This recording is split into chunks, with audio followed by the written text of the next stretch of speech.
This story is based on a true story from Reddit. I wish you a pleasant listening experience. Something fell off. I couldn't quite put my finger on it, but the change in my wife, Anna, was unmistakable. After nearly 2 decades together, I knew her habits, her voice, her smallest reactions. But now, it was like she'd put on a mask that only I could sense, one designed to keep me at arm's length. The first time I noticed it, we were having dinner. Our 3 kids chattered happily, oblivious to the quiet tension at the table. Anna had always been the one to ask about their day, to engage in their stories. But that night, her eyes seemed vacant, drifting over us as though we were strangers. I tried to brush it off. Maybe it was just the stress of work, I told myself.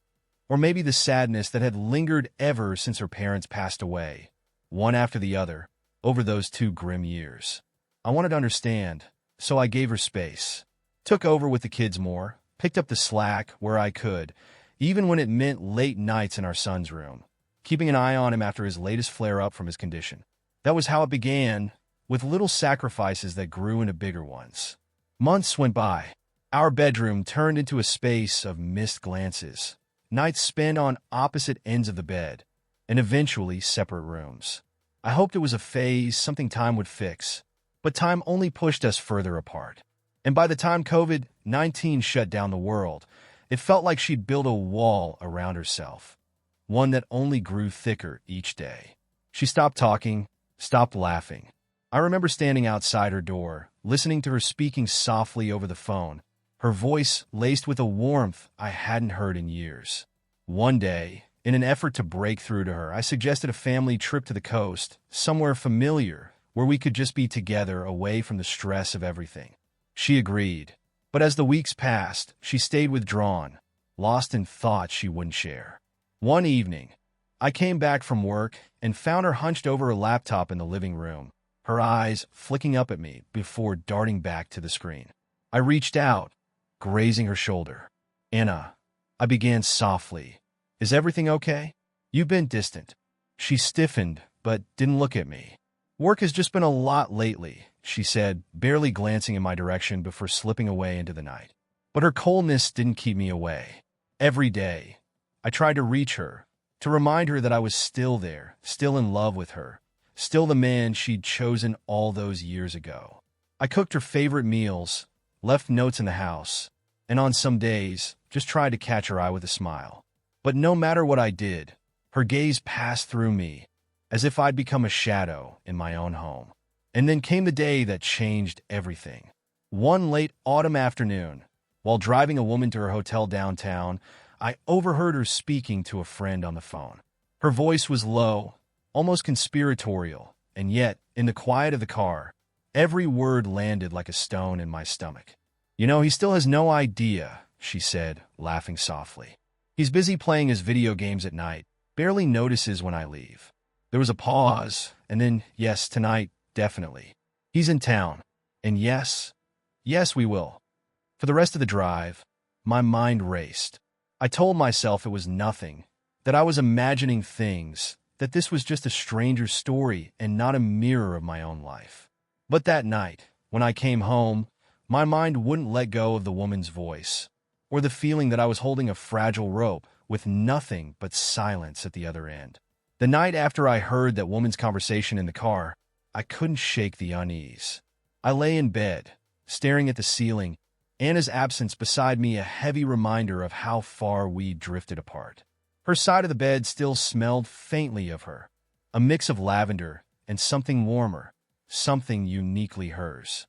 That scent used to bring me comfort, but now it felt like a reminder of the emptiness she left in her wake. For the first time in our marriage, I felt like I didn't know my wife.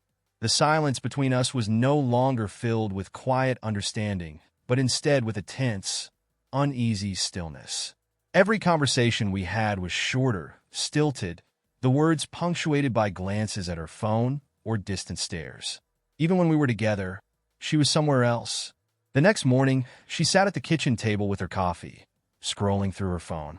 I took a breath, trying to keep my tone casual. "Anna," I said, sitting across from her, "do you want to go out this weekend? Maybe for dinner, just us?" I tried to smile, to bring a little warmth into the suggestion, hoping it might pierce through the strange fog that surrounded her. Her eyes flicked up briefly, and for a second, I thought I saw something familiar there, a softness, a memory of who we used to be. But just as quickly, it vanished, replaced by a blank expression.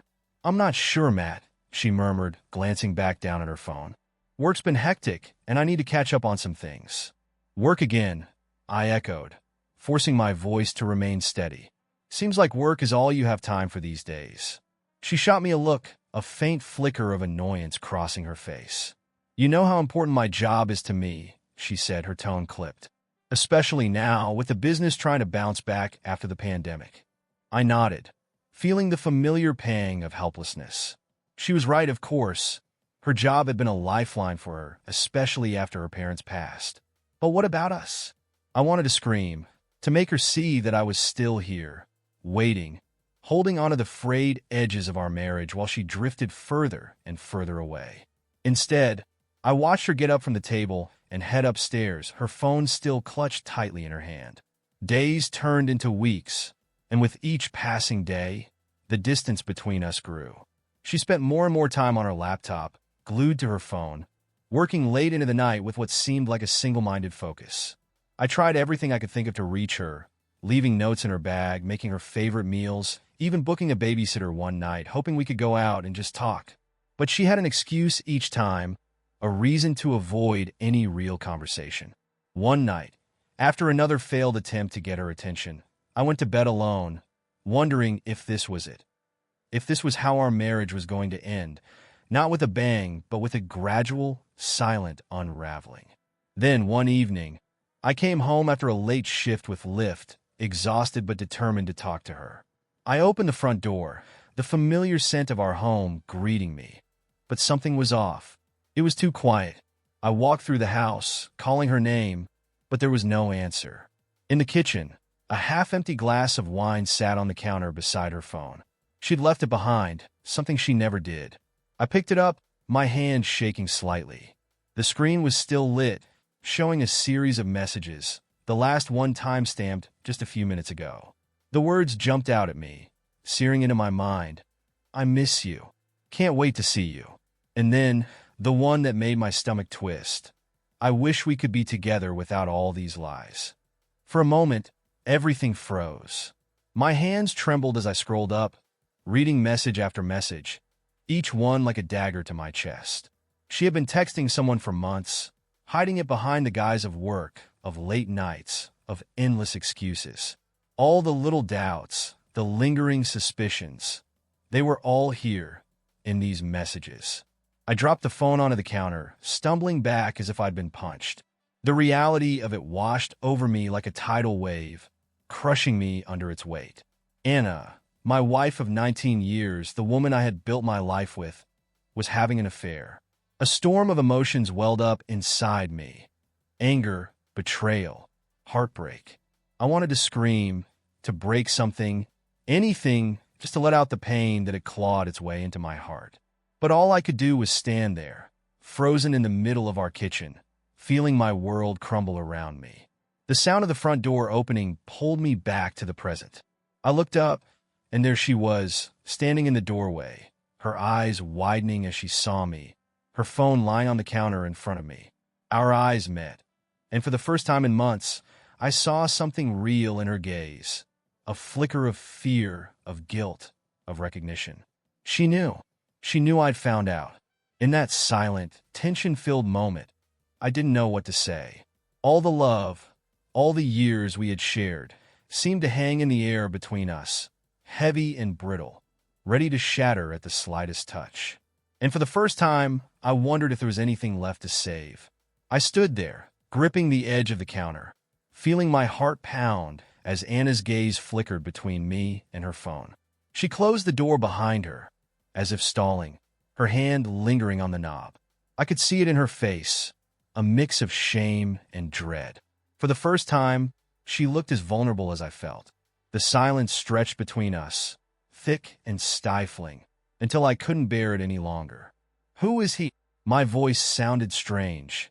Even to me, raw and thick with anger, I hadn't realized was there until now.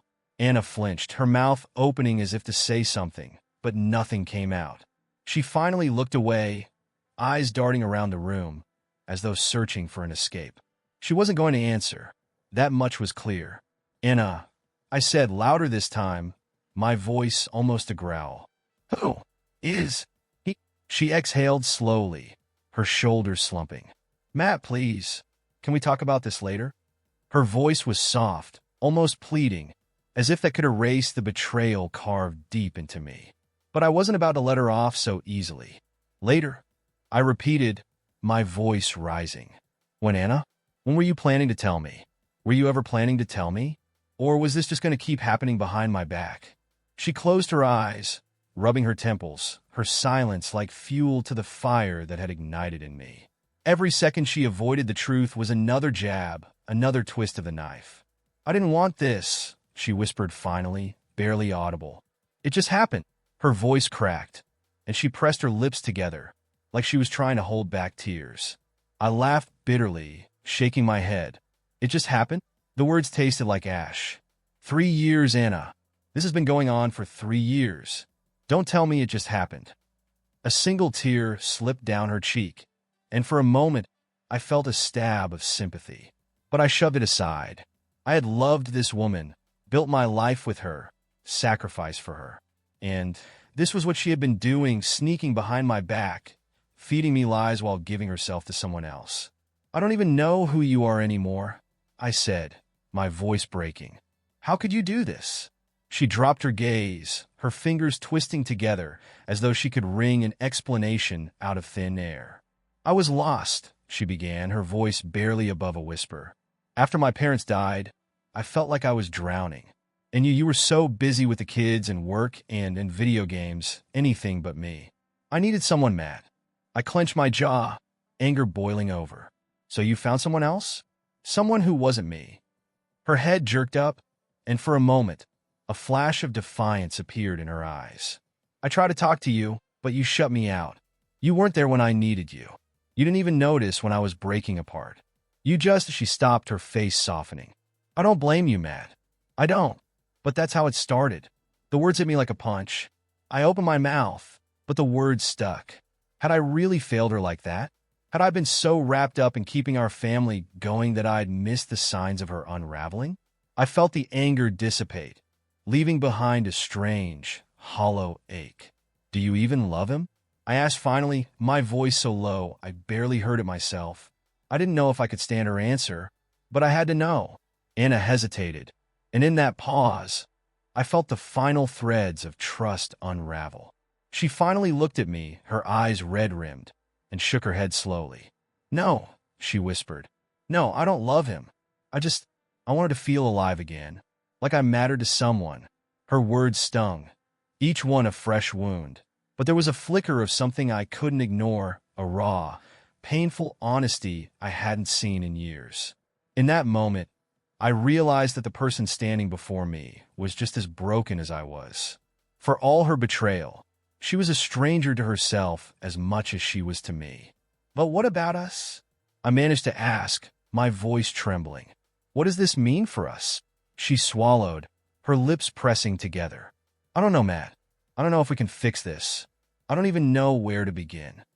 Her eyes flicked down to her hands, twisted tightly together, as if she could squeeze her guilt into submission. A suffocating silence fell between us. All the words we hadn't spoken in years, all the misconnections, the things we'd buried under the weight of our day-to-day lives.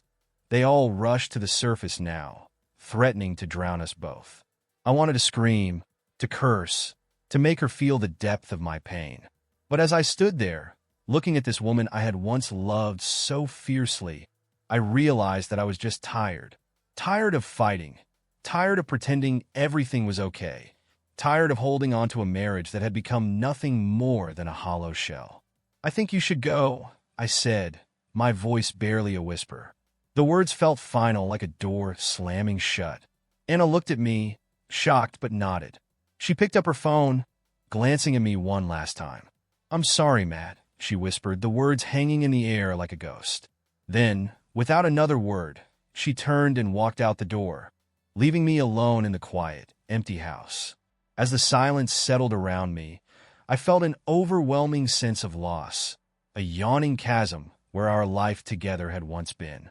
I wanted to chase after her, to beg her to stay, to find some way to fix what was broken. But I knew, deep down, that it was too late. For the first time in 19 years, I was alone, and I had no idea what to do next.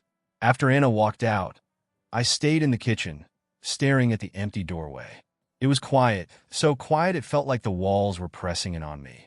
The sounds of the kids playing down the hall filtered in, oblivious to the storm that had just ripped through our lives.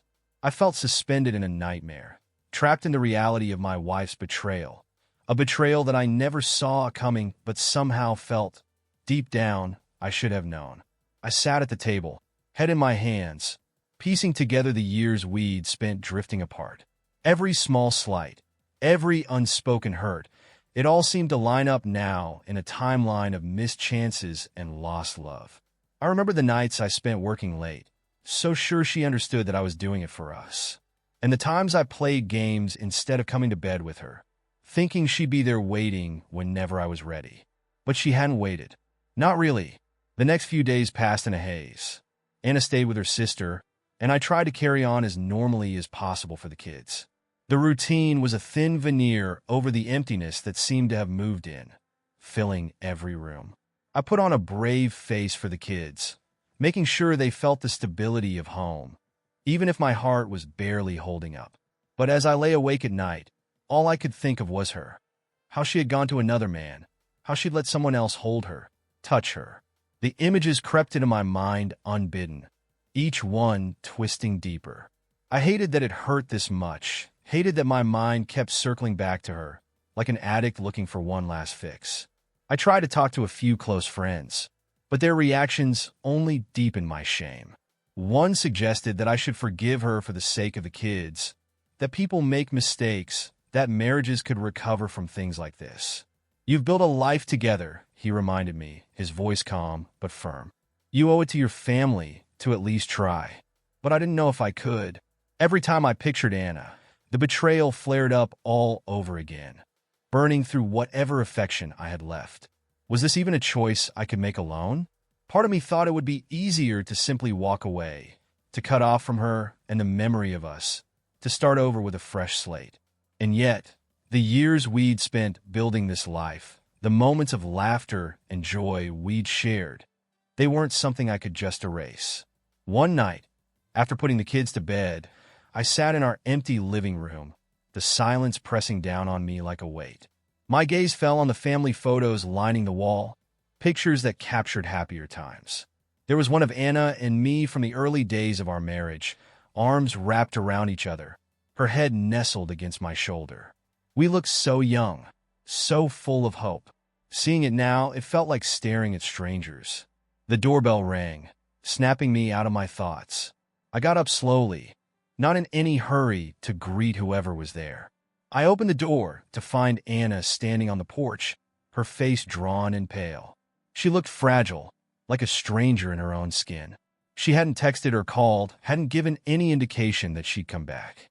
But here she was, eyes wide and pleading, her presence both a relief and a fresh wound. "Matt," she began softly, shifting her weight from one foot to the other. "Can I come in?" I didn't answer, just stepped aside to let her in. She walked in tentatively, glancing around the house, as though she were seeing it for the first time. The air between us was thick with the unspoken, a wall of words and emotions neither of us knew how to tackle. We moved to the living room, sitting on opposite ends of the couch. For a long moment, we sat in silence, both of us unsure of where to begin. I watched her face, looking for a flicker of the woman I'd once loved so completely, but all I saw was someone I barely recognized. "I needed to see you," she said finally, her voice barely above a whisper. "I know I've hurt you, Matt, and I can't change that. But I want to try. I want to make this right."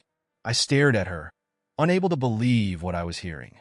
After everything she'd put me through, she thought a few words could fix it? That we could go back to the way things were? My anger flared, bubbling to the surface before I could stop it. "Make this right?" I echoed, my voice rising. "Anna, You betrayed me.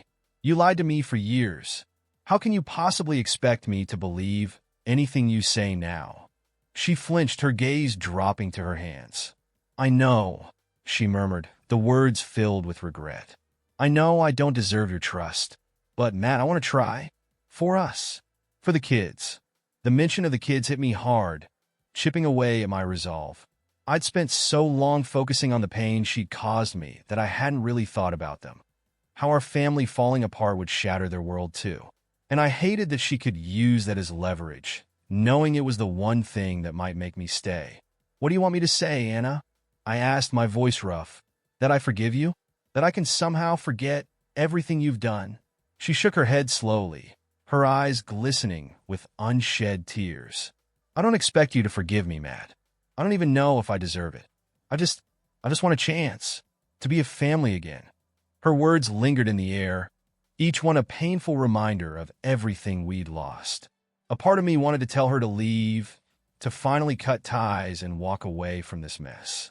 But another part, the part that remembered who we were before all of this, whispered that maybe, just maybe, there was something left to save.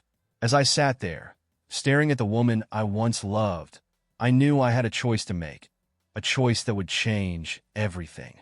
And as much as I wanted to run, a small, aching part of me wanted to believe that we could somehow make it through.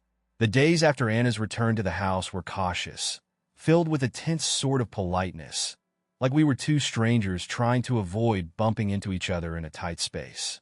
She took the guest room, and though I half expected to feel relief at her presence, I found myself exhausted just by being near her. We still barely spoke, our conversations reduced to murmurs over breakfast or shared updates on the kids. But beneath every word, every glance, a question lingered. Was there any way back from this? One night, after the kids were asleep, I found myself staring at the closed door of the guest room, an ache growing in my chest. I could hear her soft movements behind it, the gentle creak of the bed as she settled in, and I wondered if she was as sleepless as I was. Before I knew it, I had my hand raised to knock. "Come in," her voice called softly, uncertain. I opened the door to find her sitting on the edge of the bed, her hands twisting nervously in her lap. She looked up, and for a moment, I saw the vulnerability in her eyes. The same look she'd had on our wedding day when she clung to my hand, both of us scared and excited at the same time. But that was a lifetime ago. "I thought maybe we should talk," I said, my voice barely above a whisper.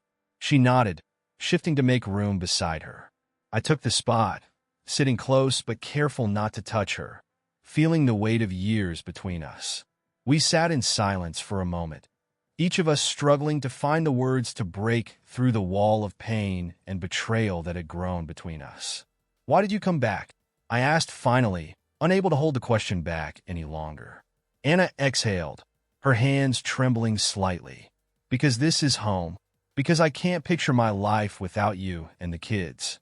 I know I hurt you, Matt, in ways I can't even begin to understand.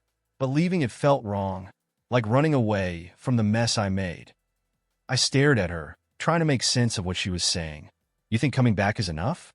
That we can just pick up where we left off?" "No," she whispered, shaking her head. "I know it's not enough, but it's a start. And I know I have to earn back your trust, piece by piece." Trust. The word felt foreign now, something I'd taken for granted for so many years. And now, in the aftermath of her betrayal, it felt like a distant memory, a thing I wasn't sure I could reclaim. Still, her words stirred something in me, a hesitant flicker of hope that somehow we might be able to rebuild what was broken. "Anna," I said, struggling to keep my voice steady, "how do you expect me to trust you again? After everything? After all the lies?" Her eyes filled with tears, but she didn't look away. "I don't expect you to trust me. Not now. Maybe not for a long time. But if there's any part of you that still cares, that still wants to try, then I'll do whatever it takes. I'll be here, waiting until you can look at me again without hating me." Hating her. The word stung, because a part of me did hate her, for the way she had ripped my heart open, for the pain she'd caused, for the nights I'd spent wondering where we went wrong. But another part of me still remembered the woman I'd fallen in love with, the mother of my children, the partner I'd chosen for life. Why did you do it? I asked, the question catching in my throat. Why am... She hesitated, swallowing hard before answering. Because he noticed me. Because he made me feel wanted. You were always busy, Matt. You had work, the kids, your own world. I felt invisible, like I was fading into the background of your life. And he made me feel alive again. Her words hit me hard, each one like a slap to the face. I wanted to yell, to tell her that I'd never meant to make her feel that way, that I'd only been doing what I thought was best for us. But deep down, I knew that wouldn't change anything. I had been absent, caught up in my own world, oblivious to the needs of the woman I loved. So, what now? I asked, my voice rough, raw. How do we move forward? Anna took a deep breath, looking me straight in the eye. We take it one day at a time. We don't rush it. We really talk about everything we've been holding back. I'll give you my phone, my accounts, anything you need to feel secure. I know I have to rebuild everything, Matt. And I know that I might never get back the love we had. But I have to try. Her sincerity caught me off guard. This wasn't the woman who'd stood distant and cold a few weeks ago. This was a woman who had realized the cost of her mistakes, who was ready to face the wreckage she'd left behind. I could see that she wanted to make amends, even if the road ahead was steep and uncertain. I nodded slowly, unsure if I was ready to forgive, but willing to take that first step. I don't know if I can ever forget what you did, Anna, but maybe we can try. A hint of relief softened her features, and for the first time in weeks, I felt the weight in my chest ease just a little. It wasn't forgiveness, not yet, but it was a beginning. I got up to leave, pausing in the doorway to look back at her. One day at a time, I repeated, as much to remind myself as to reassure her. She nodded, her expression resolute. One day at a time. As I closed the door behind me, I felt the faint stirrings of hope, a fragile, hesitant hope that maybe, just maybe, we might be able to find our way back to each other. But I knew it would be a long journey, one marked by trust that had to be rebuilt piece by painful piece. The following days tested every ounce of patience I had. Anna and I tiptoed around each other, trying to reassemble some semblance of normalcy. At times, the strain was unbearable, the air thick with words we couldn't say and emotions we couldn't fully express. But she was trying, and in moments so was I. One evening, we agreed to sit down and talk after the kids went to bed. We'd never done anything like this, scheduling time to sit face-to-face and just speak. It felt formal, strange, but I couldn't deny it was what we needed. I hadn't been ready to hear her, really listen, in a long time. We sat across from each other in the living room, a gap between us that felt more like a canyon. Anna looked down, hands folded in her lap, her face tense, as if afraid of where this conversation might lead. For a moment, neither of us spoke, each waiting for the other to break the silence. So, I began, my voice catching. I think we should talk about everything. Really talk. I could feel the weight of my own hesitation. But if there was any chance of moving forward, we had to dig up all the truths we'd buried. Anna nodded, taking a deep breath. You're right. Her voice was soft, almost trembling. I want to be honest, Matt, about all of it. She started slowly, her words halting and uncertain, like each one was a confession in itself.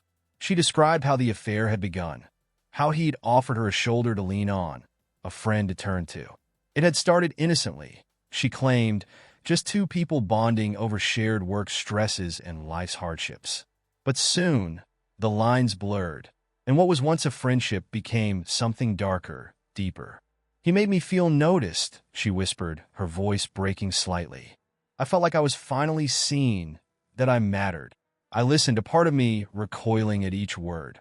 It hurt to think of Anna finding solace with another man, to imagine her turning to someone else in ways I should have been there for. But I stayed silent, forcing myself to take in her words, even though each one felt like a dagger. If I interrupted her, I knew we'd never get through it. When she finally stopped speaking, there was a long silence, the weight of everything she'd revealed pressing down on us. I looked down at my hands, clenched tightly together, then back up at her. What about me, Anna? I asked, my voice low, almost broken. Did you ever miss me? Did you think about what this would do to me, to us?" She looked at me, her eyes glistening. "I did, Matt. I did. But it was like I was stuck. I couldn't stop. Every time I wanted to end it, I thought of coming home to a quiet house, you off in your own world, and I felt alone. I was weak, and I'm so sorry." There it was, the truth, laid bare, brutal and ugly.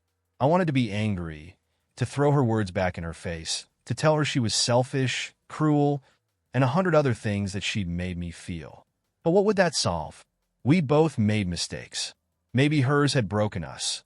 But I couldn't ignore my own role in the distance that had grown between us. "I didn't see you, did I?" I murmured, more to myself than to her. I was here, but I wasn't here.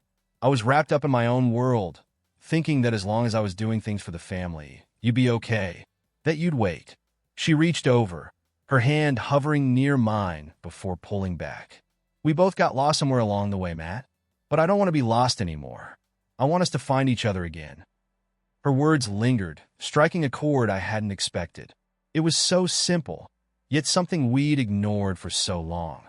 I nodded slowly, still unsure if it was even possible, but willing to try. There was a crack in the wall between us now, a thin fracture, but enough to let in a sliver of light. The days turned into weeks, each one its own test. We started going for walks together, just us talking about things that didn't seem so heavy. Our dreams for the kids, favorite memories from when we were dating. We shared little moments, learning each other's rhythms again, rediscovering how to be around each other without the shadow of her betrayal clouding everything. One night, as we were cleaning up after dinner, I caught her smiling at something the kids had said, a warmth in her eyes I hadn't seen in years. And for a moment, I felt the ghost of our past selves, the people we were before life took its toll on us. She looked up and caught me staring, her cheeks flushing slightly, as if we were strangers sharing a first glance. I looked away, feeling that same warmth, surprised at how natural it felt. But the healing wasn't linear. Some days, the anger would return, a dark cloud that overshadowed all our progress. I'd find myself reliving old memories, hurt and distrust rearing their ugly heads, and the distance between us would grow again. Anna, sensing these moments, would pull back, letting me wrestle with the hurt in my own way, giving me space without retreating entirely. And then, one night, she knocked on the door of our bedroom. I looked up, surprised, and she stepped inside, her expression nervous but determined. Without a word, she held out her phone, her email open, her messages, everything. "This is everything, Matt," she said, her voice steady but soft. "I don't want to hide anything from you. I'll give you the passwords, the details, whatever you need to trust me again." I took the phone, feeling a strange mixture of relief and sadness. Her transparency was an offering, a way to show she was committed, but it also highlighted how much we'd lost. I met her gaze, and in that moment, I knew we'd both made the choice to try. She left the room, and I sat there, the weight of her gesture settling over me. It wasn't trust, not yet, but it was a beginning, and that was something. The night Anna handed me her phone, I barely slept.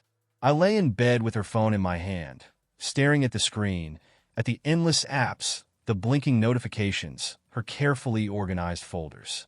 She'd given me full access, her passwords, her chats, her entire digital life. Part of me wanted to dig through every message, every call log, to unearth all the secrets she might still be keeping. But another part, the tired, aching part, wanted to throw the phone across the room and forget it all. In the end, I set it down on the nightstand, resolving not to look. If we were going to make it through this, I couldn't live in the shadows of her past mistakes. Still, the urge gnawed at me, the doubts creeping back in. But as I lay there, I realized that if I didn't choose to trust her now, we'd be stuck in this place forever. In the morning, I was still awake when Anna walked into the kitchen. She paused, surprised to see me up so early. Her eyes flicked to the untouched phone on the counter, and for a moment, relief softened her face. I could tell she'd feared I'd spent the night scouring through her messages. I could also see the gratitude that I hadn't. "Morning," she said tentatively, pulling a mug from the cabinet. She poured herself a coffee, her movements careful, as if any sudden shift might shatter the delicate peace between us. "Morning," I replied, managing a small smile. For a while, we settled into a tentative routine. I didn't bring up her past messages, and she didn't ask about my silence. It was like an unspoken agreement, a way to move forward without getting trapped in what was already done. But there were still moments when the questions bubbled up, and one evening, after we put the kids to bed, I couldn't hold back any longer. We sat on the couch, a silence hovering between us. I took a deep breath, finally looking her in the eye. "I need to ask you something, Anna." She nodded, her face a mix of resignation and understanding. "Go ahead. Why didn't you stop?" I asked, the words slipping out before I could second-guess myself. "If you knew you were hurting me, if you knew what this would do to us, why didn't you stop?" Her expression softened, but there was a sadness in her eyes, a heaviness I hadn't seen before. She looked down, her hands twisting nervously in her lap. "Because I was selfish," she admitted quietly. "I wanted the comfort, the validation. It made me feel alive. And once I started, I couldn't let go. I didn't want to lose it." The rawness in her words hit me hard. It was a painful honesty, a confession that cut straight to the core. I wanted to hate her for it, to let the anger rise and consume me. But instead, I felt a strange sense of clarity. For the first time, I understood that her actions weren't about me. They were about something broken inside her, something she hadn't known how to fix. "So, was it worth it?" I asked, my voice tinged with bitterness.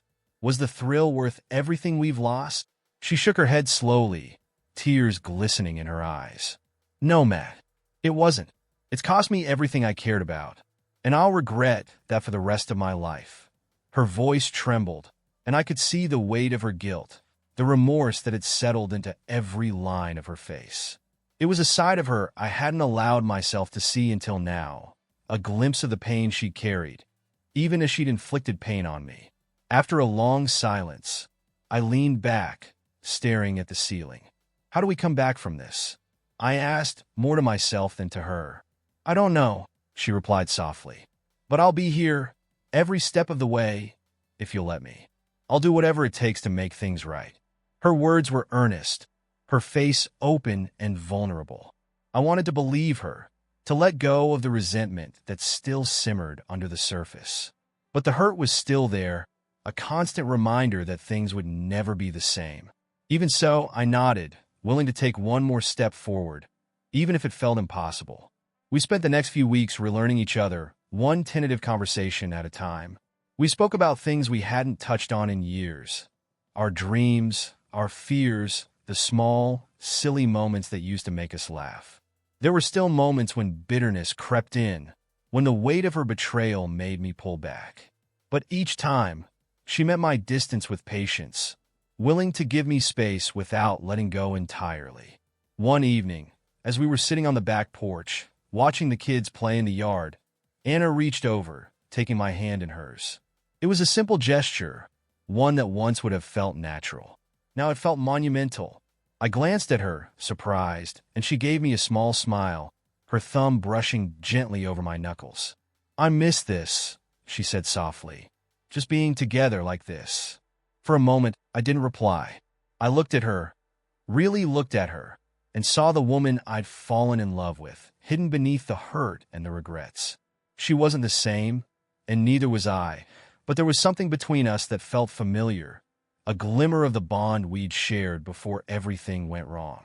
I missed it too. I admitted finally, my voice barely a whisper.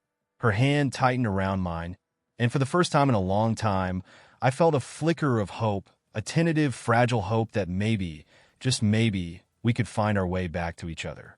It wouldn't be easy. The road ahead was still filled with shadows, doubts that loomed at the edges, ready to pull us back. But in that moment, with her hand in mine, I felt a sense of peace, a small sliver of the love we'd once shared.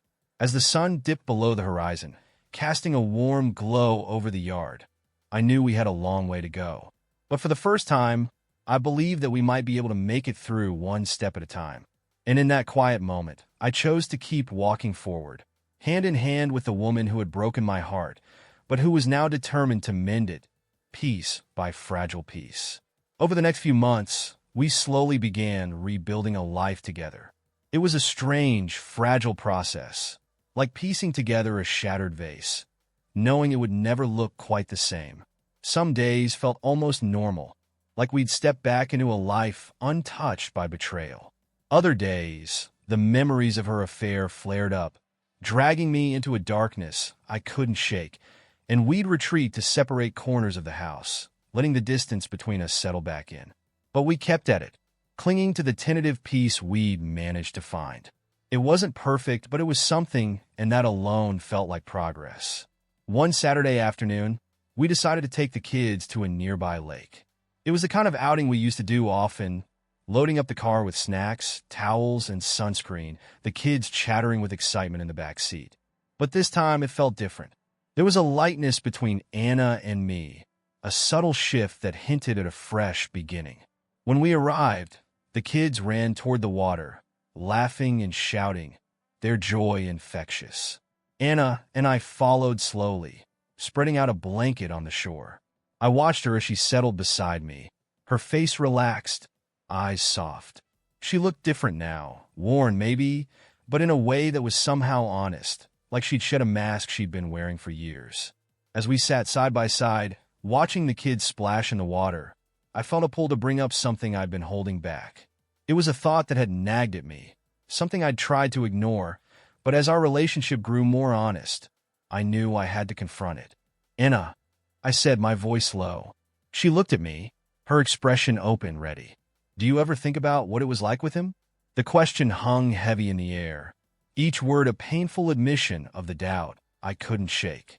She looked away, a hint of pain flickering in her eyes, and I almost regretted asking. But then she nodded slowly. "I won't lie to you, Matt," she said, her voice barely above a whisper.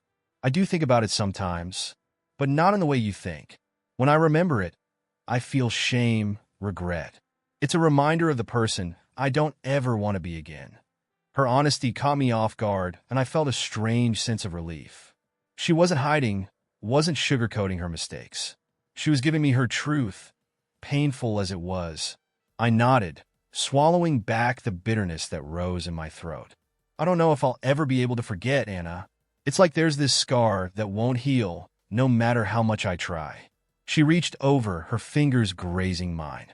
"Maybe we're not meant to forget, Matt. Maybe it's supposed to stay with us, as a reminder of what we almost lost. But I want you to know that I'm here now, fully. I'm not looking for anything else. I'm not that person anymore." Her hands settled over mine, her touch tentative, like she was afraid I'd pull away. I didn't. Instead, I tightened my grip, letting her feel the strength of my own resolve. We were two people scarred by betrayal, bound together by a love that had survived despite everything. And in that moment, I felt a sense of peace I hadn't known in a long time. As the sun dipped lower in the sky, we watched the kids play, their laughter filling the air. For the first time in years, I felt a glimmer of hope, a small spark that hinted at something new, a life not defined by the mistakes of the past, but by the choices we were making now. That night, back at home, we tucked the kids into bed, sharing a quiet smile over their sleeping forms. In the hallway, Anna hesitated, glancing at me with a question in her eyes. I nodded, understanding what she was asking without words. She followed me into the bedroom, her presence a comfort I hadn't realized I'd missed. We lay beside each other, the silence stretching out, not awkward but warm, like an old, familiar blanket. I reached over, brushing a strand of hair from her face, and she leaned into my touch, her eyes closing. "Do you ever think about who we were back then?" she asked, her voice soft. "Before all this?" I nodded, a bittersweet smile tugging at my lips. "Yeah, sometimes I miss those people. They were so certain, so naive." She laughed softly, a sound that warmed the cold places inside me. Maybe we needed to lose that certainty. Maybe it's the only way we could grow. Her words struck a chord, resonating in a way I hadn't expected. She was right. We weren't the same people we'd been when we first fell in love, and maybe that was okay. Maybe the pain, the mistakes, the brokenness. All of it was part of a journey that had led us to this moment. I pulled her closer, feeling the steady rhythm of her breathing. And for the first time, I felt a glimmer of something new. It wasn't the old, blind trust we'd once shared, but a tentative understanding, a fragile bond built on honesty and resilience. As we lay there, I whispered, "I don't know if we'll ever be the same, Anna, but maybe that's a good thing." She looked up at me, her eyes soft, a smile tugging at her lips. "I don't want to be the same, Matt. I want to be better. For you, for the kids, for us." In that quiet darkness, we held each other, letting go of the past piece by piece. There was still hurt, still scars that would linger, but I knew that I wasn't alone. We were walking this path together, step by step, learning to rebuild a life from the fragments of what once was. And as I drifted off to sleep, I felt a sense of peace, a strange, quiet joy in the knowledge that, despite everything, we were still here. We were still choosing each other. And maybe, just maybe, that was enough. The days turned into weeks, and a new kind of normal began to take shape. It was fragile, built on small acts of trust and guarded gestures, but it was ours. We took things slowly, feeling our way through each conversation, each shared glance, as though relearning a dance we'd forgotten over the years. Every interaction felt like a test, a careful balancing act between forgiveness and honesty. And yet, with each passing day, the resentment that had once felt so permanent softened, like a bruise finally beginning to heal. One evening, Anna suggested we go out for dinner, just the two of us. It would be the first time in years that we'd gone on a date without the kids, without the weight of family obligations hanging over us. I hesitated, part of me still wary of stepping into a role that had once felt so natural. But something inside me said yes, and when I saw the hopeful look in her eyes, I knew I'd made the right choice. That Saturday, we drove to a small restaurant tucked away by the river, a place we used to go in our early years. Anna had picked it, remembering how much I'd loved it, and as we entered, memories flooded back. Young love, carefree laughter, a time when trust was something we'd never even thought to question. Over dinner, we talked about things that had nothing to do with our problems. She told me about a book she'd read, her latest project at work, funny things the kids had done that week. I found myself laughing, genuinely, the sound of it surprising me. It had been so long since laughter had felt natural, unforced. Anna's face lit up at the sound, a flash of the woman I'd fallen in love with years ago. After dinner, we walked along the river, our steps slow and easy, side by side. The moon cast a soft glow over the water, the air crisp with the scent of autumn. It was peaceful, and I felt something I hadn't in a long time, a sense of calm. I glanced over at her, noticing the way her hair glinted in the moonlight, the quiet contentment on her face.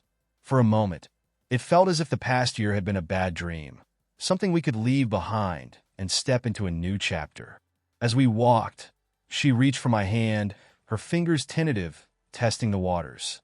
I hesitated, feeling the old hurt surface, the instinct to pull back. But then I looked at her, really looked at her, and saw the quiet determination in her eyes, the willingness to work through the damage she'd done, no matter how long it took. I squeezed her hand gently, letting her know I was still here, still willing to try. Her grip tightened, her relief palpable, and we continued walking, our silence comfortable, filled with a mutual understanding. After we returned home that night, I sat alone in the quiet of the living room, replaying the evening in my mind. I wanted to believe in the possibility of a new start, to let go of the doubts that lingered like shadows in the back of my mind. But trust wasn't something that returned overnight. It was something that had to be earned, moment by moment.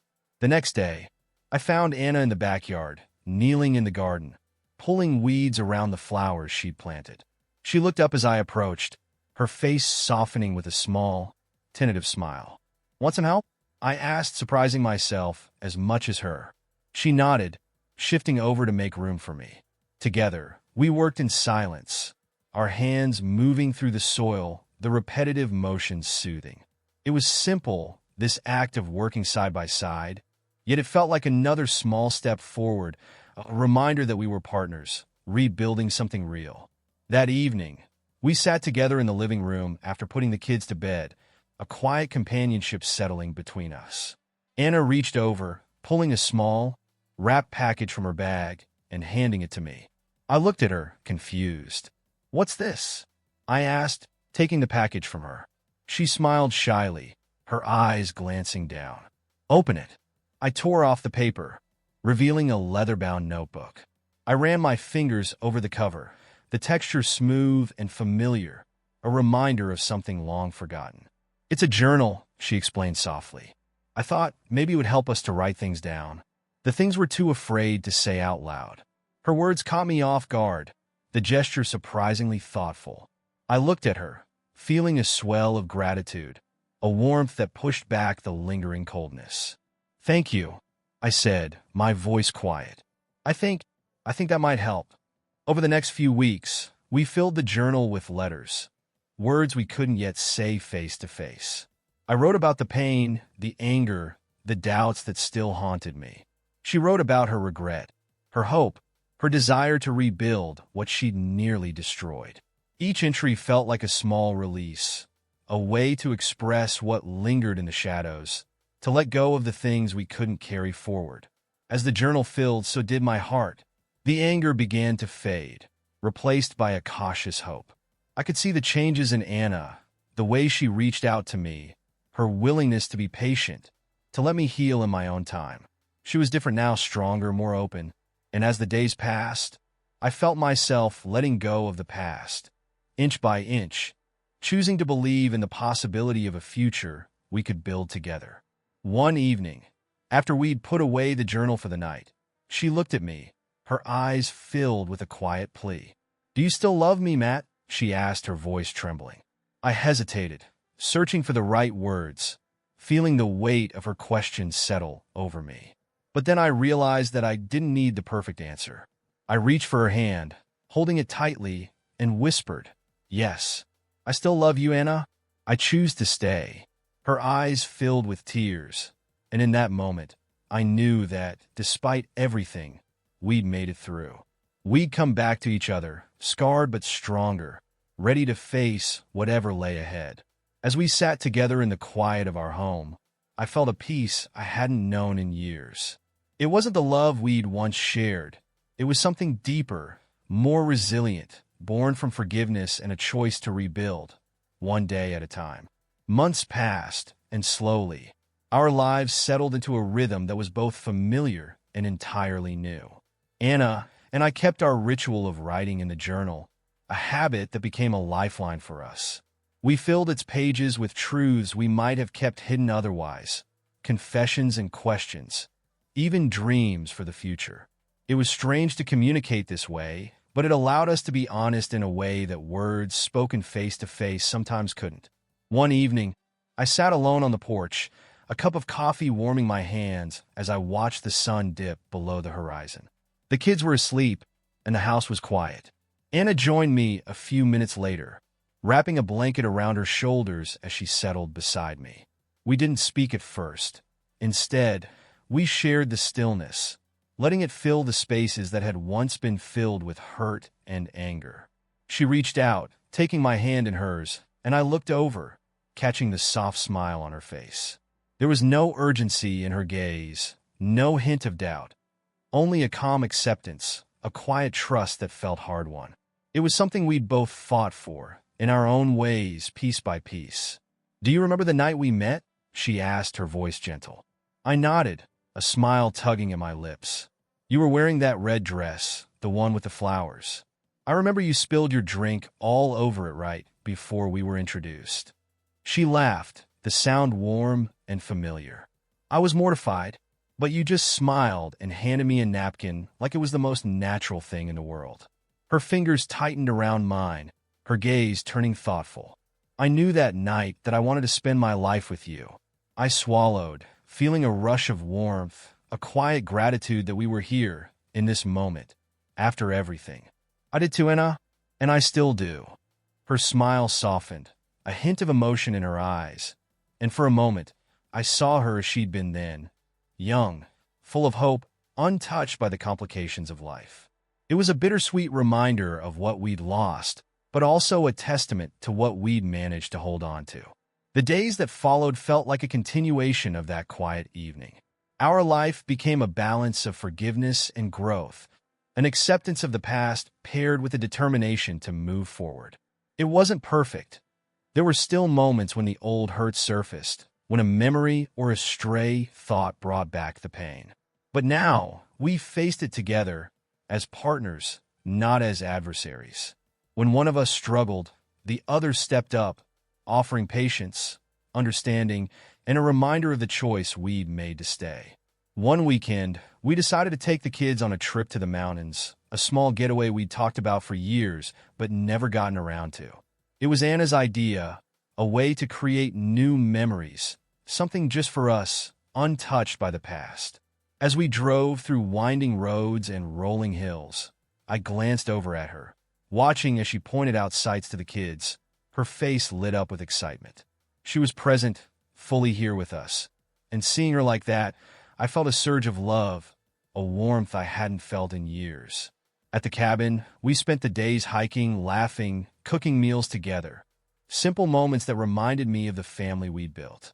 One evening, as the kids played in the other room, Anna and I sat by the fireplace, our fingers intertwined, a comfortable silence settling between us. "I never thought we'd get here," she whispered, resting her head on my shoulder. "There were times I was sure you'd give up on me, on us." I looked down at her, brushing a strand of hair from her face. "There were times I almost did, Anna, but something kept pulling me back. I couldn't let go of us. I didn't want to." She lifted her head, meeting my gaze, and I could see the gratitude, the love shining in her eyes.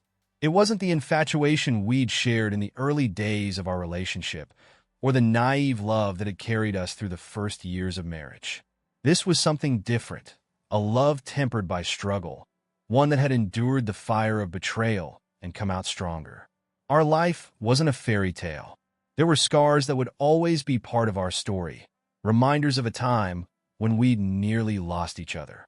But those scars became symbols of resilience, proof of the love we'd chosen to rebuild.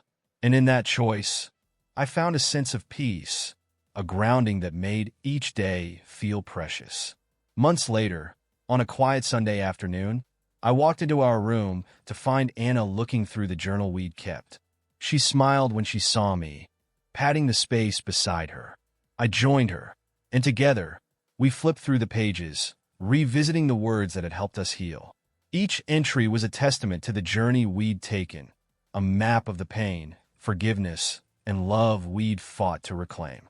At the last page, she handed me a pen, her eyes warm and inviting. I thought for a moment, then wrote two simple words: "I'm here." She took the pen, added her own words beneath mine: "I am too." In those 4 words, we captured everything we'd worked for: the choice to stay, the commitment to rebuild, the promise to move forward together. As we closed the journal, I wrapped my arm around her, holding her close. Our journey was far from over, but we were walking it side by side, no longer defined by what had happened, but by the life we were building anew. And in that embrace, I felt a quiet certainty that whatever came next, we would face it together. In the end, we'd chosen each other. And somehow, that choice made all the difference. Thank you for joining us for this touching journey of love, betrayal, and redemption. We hope it resonated with you, even brought a little inspiration. If you enjoyed the video, please give it a thumbs up, subscribe to our channel, and hit the notification bell so you won't miss any of our upcoming stories. We'd love to hear your thoughts and reactions in the comments. Feel free to share your own experiences or let us know what kinds of stories you'd like to see next. Thanks again for your support. Until then, take care and stay tuned for more great content. Bye-bye.